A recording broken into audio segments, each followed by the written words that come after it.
పూర్తి వివరాలు చూసే ముందు మా ఛానల్ ని సబ్స్క్రైబ్ చేయడం శ్రీ పరిహారం ప్రేక్షకులకు నమస్కారములు. అత్యంత పవిత్రమైనటువంటి దేవి నవరాత్రులు ఎలా మీరు పూజా విధానం చేయాలో, ఇక ముఖ్యంగా మీ జన్మజాతకంలో మీకు సర్పదోషాలున్నా, సప్తమ రాహు ఉన్న, రాహు దోషాలు, చంద్రుని దోషాలు, గ్రహ దోషాలు ఏమైనా ఉన్నా ఈ అమ్మవారి దేవి నవరాత్రులు మీరు చేసినట్లయితే రాహు కేతు బాధలు, సర్పదోషాలు, ఇక సప్తమ రాహు ఉన్న పీడింపబడుతున్న, రాహుకేతువులతో పీడింపబడుతున్న జ్యోతిష పరంగా కూడా ఈ దేవీ నవరాత్రులతో అమ్మవారిని పూజించడం వలన రాహువు అధిష్టాన దేవత దుర్గాదేవి, ఇక చంద్రునికి అధిష్టాన దేవత మంగళగౌరి. కాబట్టి అమ్మవారిని 9 రోజులు 9 అవతారాల్లో పూజించడం వల్ల మీ జన్మజాతకంలో ఉన్నటువంటి దోషాలు కూడా పోవడం జరుగుతాయి. అది ఎలాగనేది పూర్తి వీడియో చూడండి. అమ్మవారికి సంబంధించిన విశేష కాలాన్ని నవరాత్రులు అని పిలుస్తారు, అంటే 9 రాత్రులు. పూర్వ వేదకాలంలో జనమేజయుడు అమ్మవారి ఈ విశేష కాలం వచ్చినప్పుడు ఎలా అమ్మవారిని పూజించాలి అని వేదవ్యాసుని అడగడం జరిగింది. జనమేజయుడు జగన్మాత అయినటువంటి ఆ మహాశక్తిని ఎలా పూజించాలి నవరాత్రుల్లో అని వేదవ్యాసుని అడిగినప్పుడు అష్టాదశ పురాణాలు రచించినటువంటి మహానుభావుడై చెప్పినటువంటి దేవీ నవరాత్రులు ఎలా చేయాలనేది మీరు ముఖ్యంగా తెలుసుకోండి. ఇక నవరాత్రులు 2 రకాలుగా విభజించారండి.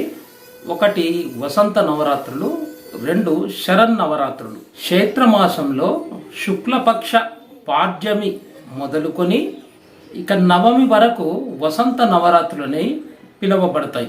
ఆశ్వీజ మాసంలో శుక్లపక్ష పాడ్యమి నుండి ఇక నవమి వరకు ఉండే 9 రాత్రులు శరన్నవరాత్రులని పిలువబడతాయి. ఈ సమయంలో, ఈ కాలంలో అమ్మవారిని, అంటే ఈ 9 రోజుల్లో చాలా ముఖ్యమైనవి ఈ వసంత నవరాత్రులు, ఆశ్వయుజ మాసంలో వచ్చే శరన్నవరాత్రులు, ఈ రెండుటిని యముని కోరలు అని పిలువబడ్డాయి. అందుకే ఈ కాలంలో వర్ష ఋతువు తగ్గిపోతూ వసంత ఋతువు ప్రారంభం కాబోతున్న ఈ సమయంలో రోగాలు, జబ్బులు బాగా రావడం అనేది జరుగుతుంది. అంటే ఈ సీజన్లో, ఈ కాలంలో, పూర్వకాలంలో ఎక్కువగా అంటువ్యాధులు, విషజ్వరాలు వచ్చి మనుషులు చనిపోయేవారు.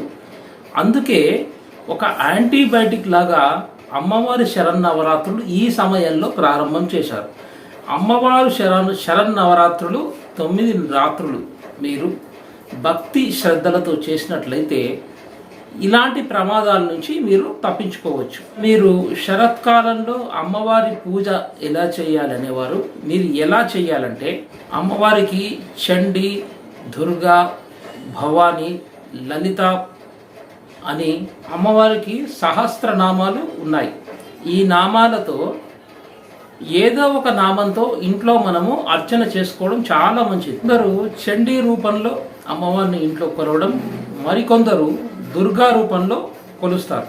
దేవి భాగవతంలోను, మార్కండేయ పురాణంలో ఉన్న దేవి సప్తశతిలోను, చాలా రకాలైనటువంటి పురాణంలోను, కాళికామాత పురాణంలోను, సప్తశతి పురాణంలోనూ చాలా స్పష్టంగా ఈ నవరాత్రుల గురించి చెప్పడం జరిగింది. ఆశ్వయుజ మాసంలో పాడ్యమి మొదలుకొని 9 రోజులు ఆ దుర్గాదేవిని మీరు పూజించాలంటే అది ఎలా చేయాలనేది మీరు ముఖ్యంగా తెలుసుకోండి. అందుకే శరన్నవరాత్రులు ప్రారంభించే ముందు అమావాస్య నాడి మీరు సంకల్పం చెప్పుకోవాలి. అంటే అమ్మవారిని నేను రేపటి నుంచి పూజించడం, ఆరాధించడం చేయబోతున్నానని మీరు ఒక సంకల్పం మనసులో అనుకోవాలి. ఇక మీరు సంకల్పం చెప్పిన వెంబడే శరన్నవరాత్రులు రేపు ప్రారంభిస్తున్నాం అనగానే మీరు పూజా సామాగ్రి మొత్తం అమావాస్య నాడే తీసుకొచ్చుకోవాలి. మొత్తం 9 రోజులకు సరిపడ పూజా సామాగ్రి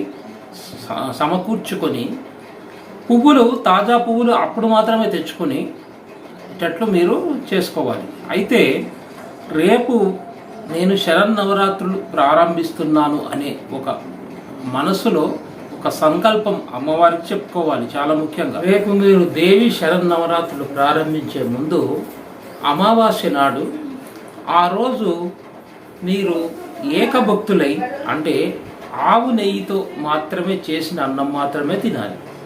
లేని ఆవు నెయ్యి దొరకని పక్షంలో గేదె నెయ్యి కూడా తీసుకోవచ్చు. అంటే ఆవు నెయ్యితో పోపులు వేసినటువంటి అన్నాన్ని మాత్రం భుజించడం చాలా ముఖ్యమైనది. పగలు కాకుండా రాత్రి మాత్రమే అన్నం భుజించాలి. అది కూడా అవిష్య అన్నమే అని శాస్త్రంలో చెప్పారు. ఇంకా మీరు దేవి శరన్నవరాత్రులు ప్రారంభించే ముందు అమ్మవారి మండపాన్ని ఇంట్లోనే మీ పూజా గదిలో లేదా ఒక పరిశుభ్రమైనటువంటి గదిలో మాత్రం ఒక మండపాన్ని ఏర్పరచుకోవాలి. ఆ మండపానికి మామిడాకులు, వేప మండలు, ఇక పంచ పండపాలతో కూడా అలంకరించాలి. రాగి, మేడి, జువ్వి, మామిడి ఈ రకమైనటువంటి పంచపల్లవాలతో అమ్మవారి మండపాన్ని అలంకరించుకోవాలి. ఇక మీ ఇంట్లో మీరే అర్చకులైనా లేక మీరే పూజ చేసుకునే విధానం తెలిసినా కూడా దేవీ తత్వ విశారదులైన అర్చకులను నియమించుకోండి. ఇక దేవీ తత్వ విశారదులైన వారితో దేవీ భాగవత పారాయణం చేయడం చాలా శ్రేష్టమండి. ఇది తప్పకుండా మీరు చేయించుకోవాలి. ఈ 9 రోజులు దేవీ భాగవత పారాయణం తప్పకుండా చేయించాలండి. ఎందుకంటే మీ జన్మజాతకంలో కూడా చాలామందికి రాహుకేతువుల వల్ల సర్పదోషాలు ఏర్పడడం, ద్వాదశ భావాల్లో ఉన్నటువంటి సర్పదోషాలు, అంటే సర్పదోషాలు 12 రకాలుగా ఉంటాయి. కాబట్టి మీ జన్మజాతకంలో రాహుకేతువులు పట్టి పీడించడం, సప్తమ రాహువు కానీ, మీ జన్మజాతక పరిశీలన చేసుకొని రాహువు కానీ కేతువు కానీ మరి చంద్రుడు కానీ ఎలా ఉన్నాడో ఒకసారి పరిశీలించినట్లయితే ఏమన్నా అవి దోషాలు ఉన్నట్లయితే ఈ దేవి శరన్నవరాత్రులతో సర్పదోషాలు ఉన్న వారికి చాలా బ్రహ్మాండంగా ఉంటుందండి. ఎందుకంటే రాహుకు అధిష్టాన దేవత దుర్గాదేవి, చంద్రుడికి అధిష్టాన దేవత మంగళ గౌరి. కాబట్టి చంద్రుడు బాలేకున్నా కొందరికి ఆ దోషాలున్నా, ఏలిన్న ఇక సర్పదోషాలున్నా, సప్తమంలో రాహుండి భార్యాభర్తల మధ్య గొడవలు విపరీతంగా ఈ విడాకుల వరకు వెళ్ళి చాలామంది విడాకులు తీసుకోకుండా దూరంగా ఉండడం, భార్యాభర్తలు దూరంగా ఉండడం, కలవలేక ఆకర్షణ తగ్గిపోవడం, ఎప్పుడు గొడవలు పడుతూ ఉండడం, అప్పులు బాగా కావడం, ఇలాంటివన్నీ జరిగినప్పుడు పంచమంలో రాహు ఉన్నా కూడా మన విద్య పైన, పుత్రుల పైన, సంతానం లేని వారికి సంతానం కాకుండా ఆలస్యంగా కావడం, సంతానం అయినా కూడా అంగ విహీనులుగా కలగడం జరుగుతూ ఉంటాయి. కాబట్టి రాహు దోషాలు ఏమైనా ఉంటే ఈ దేవి నవరాత్రుల్లో రాహు అధిష్టాన దేవత అయినటువంటి దుర్గాదేవి మీరు 9 రోజులు భక్తి శ్రద్ధలతో పూజించినట్లయితే ఆ దోషాలు పోయి మీకు మంచి ఫలితాలు రావడం జరుగుతుంది. మీరు తప్పకుండా ఈ అవకాశాన్ని వినియోగించుకోండి. ఎందుకంటే రాహువు ఇబ్బందులు చాలా రకాలుగా ఉంటాయి. చాలా రకాలుగా రాహువుకు ఇబ్బంది పెడతాడు. రాహువు ఒక పొలిటీషియన్గా మీరు ఎదగాలన్నా, విదేశీ ప్రయాణాలు చేయాలన్నా, విదేశాలు వెళ్ళి చదువుకునే వారికి కానీ ఇక ఇలాంటివన్నీ రాహు ఇస్తాడు. అంటే సినిమా రంగంలో వారికి ఒక మంచి భవిష్యత్తు కావాలన్నా కూడా రాహువే ఇస్తాడు. కాబట్టి ఇలాంటి రంగంలో ఉన్నవారు, విదేశాల్లోకి వెళ్ళలేకపోయేవారు, విదేశాలకు వెళ్ళి చదవాలన్నా, విదేశాల్లో వెళ్ళి ఉద్యోగం చేయాలన్నా ఇలాంటివన్నీ మీకు కావడం లేదు, ఆటంకాలు ఏర్పడుతున్నాయి. అంటే మీ జన్మజాతకంగా రాహు బాగాలేనట్టు. రాజకీయ రంగంలో కూడా మీరు ఎంతో శ్రమిస్తుంటారు, కానీ మీకు మంచి పేరు ప్రఖ్యాతలు రాకపోవడం, మీరు మరుగుననే పడి ఉండడం, రాజకీయంగా బాగా మీరు పై స్థాయికి పెద్ద పదవులు అలంకరించుకోవాలన్న రాహు బలం చాలా ముఖ్యం. కాబట్టి రాహు అధిష్టాన దేవత అయినట్టు దుర్గాదేవిని మీరు తప్పకుండా ఆరాధించినట్లయితే ఇలాంటి దోషాలు అనేవి పోవడం జరుగుతుంది. 9 రోజులు పూజ చేసే ముందు కుమారి పూజ కూడా చాలా ముఖ్యమైనదండి. మొదటి రోజు 2 సంవత్సరాలు నిండినటువంటి అమ్మాయిని కూర్చోబెట్టి అమ్మవారి అలంకరణ చేసి పూజ చేయడం చాలా మంచిది. 2వ రోజు 3 సంవత్సరాలు ఉన్న అమ్మాయిని కూర్చోబెట్టుకొని, ఇక 3వ రోజు 4 సంవత్సరాలు నిండినటువంటి అమ్మాయిని కూర్చోబెట్టాలి. శాస్త్రంలో ఏం చెప్పారంటే 2 సంవత్సరాల నుంచి అమ్మాయి 9 సంవత్సరాల వరకు 9 రోజులు అమ్మాయిలను కుమారి పూజ చేయడం చాలా మంచి ఫలితాలు ఇవ్వడం జరుగుతుంది. అంటే ఆ అమ్మాయిని కూర్చోబెట్టి ఒక అమ్మవారి లాగా భావించి పూజించాలి. కాబట్టి ఆ అమ్మాయి శాస్త్రం ఏం చెప్పిందంటే అమ్మాయి రోగాలు ఉండకూడదు, పళ్ళు ఊడిపోయి ఉండకూడదు అని శాస్త్రంలో చెప్పారు. ఆ అమ్మాయి అనారోగ్యం ఉండకూడదు, పుళ్ళు అయి ఉండకూడదు అనేది శాస్త్రం ముఖ్యంగా చెప్తుంది. ఎందుకంటే అమ్మవారి అలంకరణ చేసి మనం పూజించే ముందు ఇలాంటివి లేకుండా చూసుకోవాలి. ఇంకా అమ్మవారి ఈ మండపంలో అమ్మవారి చిత్రపటము శ్రీచక్రం పెట్టిన తర్వాత ఇంకా మీకు బాగా ఫలితాలు మంచి ఫలితాలు రావాలి, మాకు జాతకంలో దోషాలు పోవాలి, మాకు మంచి అమ్మవారి కరుణ కటాక్షాలు బాగుండాలి, మాకు మంచి ఫలితాలు రావాలంటే బిల్వపత్రాలకు ఎర్రచందనం రాసి శ్రీచక్రంపై అమ్మవారి పటం దగ్గర పెట్టి పూజించండి. 9 రోజులు చాలా అద్భుతమైనటువంటి ఫలితాలు ఇస్తుంది. మరి మండపం ఏర్పాటు చేసిన తర్వాత ఆ మండపం ముందు ఒక గజస్తంభము ఏర్పాటు చేయమని చెప్పింది. అంటే గజస్తంభము అంటే ఒక కర్ర పాతి దానికి ఒక ఎర్రటి జెండా పాతడం, ఆ జెండాపై సింహం గుర్తు ఉండేటట్లు మీరు చూసుకోండి. ఇక 2 చేతులున్న అమ్మవారి ఫోటో పెట్టకూడదు, విగ్రహం కూడా పెట్టొద్దు. 8, 16 చేతులున్న విగ్రహాన్ని మీరు పూజకు ఉంచుకోండి. 2 చేతులు పనికిరాదని శాస్త్రంలో చెప్పారు. విషయము మీ దగ్గర ధనం లేదు, అప్పు తీసుకొచ్చి అమ్మవారి ఆరాధన చేయొద్దని చెప్తుంది శాస్త్రం. ఇది గుర్తుంచుకోండి. ఇక అమ్మవారి పూజించే ముందు గణపతి సంకల్పం ఆచమనం చాలా ముఖ్యంగా చేయాలి. పూజించేవారు అమ్మవారు దీక్ష తీసుకునేవారు ముఖ్యంగా ఎరుపు వస్త్రాలు మాత్రమే ధరించాలి. ఇక సంకల్పము ఆచమనము చేయకుండా చేసేటటువంటి పూజ ఫలించదని శాస్త్రం చెబుతుంది.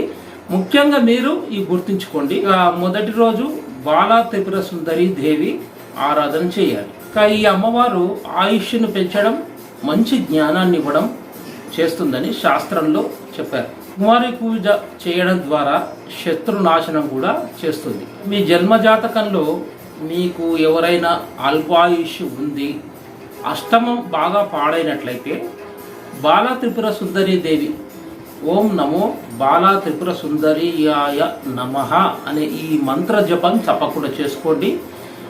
అల్పాయుష్ మీ జన్మజాతకంలో ఉన్నట్లయినా, అష్టమం బాగా పాడైన బాలా త్రిపుర సుందరి దేవిని మీరు పూజించి ఆరాధించినట్లయితే మీకు ఆ గండాల నుంచి మీరు బయటపడతారు. శాస్త్రంలో ఉందండి ఇది స్పష్టంగా. కొందరికి జన్మజాతకంలో చంద్ర దోషాలు, చంద్రుడికి సంబంధించినటువంటి కొన్ని సమస్యలు ఉన్నట్లయితే బాలా త్రిపుర సుందరి దేవిని ఆరాధించడం వల్ల ఆ దోషాలు కూడా పోవడం జరుగుతుంది. అందుకే మొదటి రోజు బాలా త్రిపుర సుందరిని చంద్రదోషం మరియు అల్పాయుష్ ఉన్నవారు తప్పకుండా పూజించండి.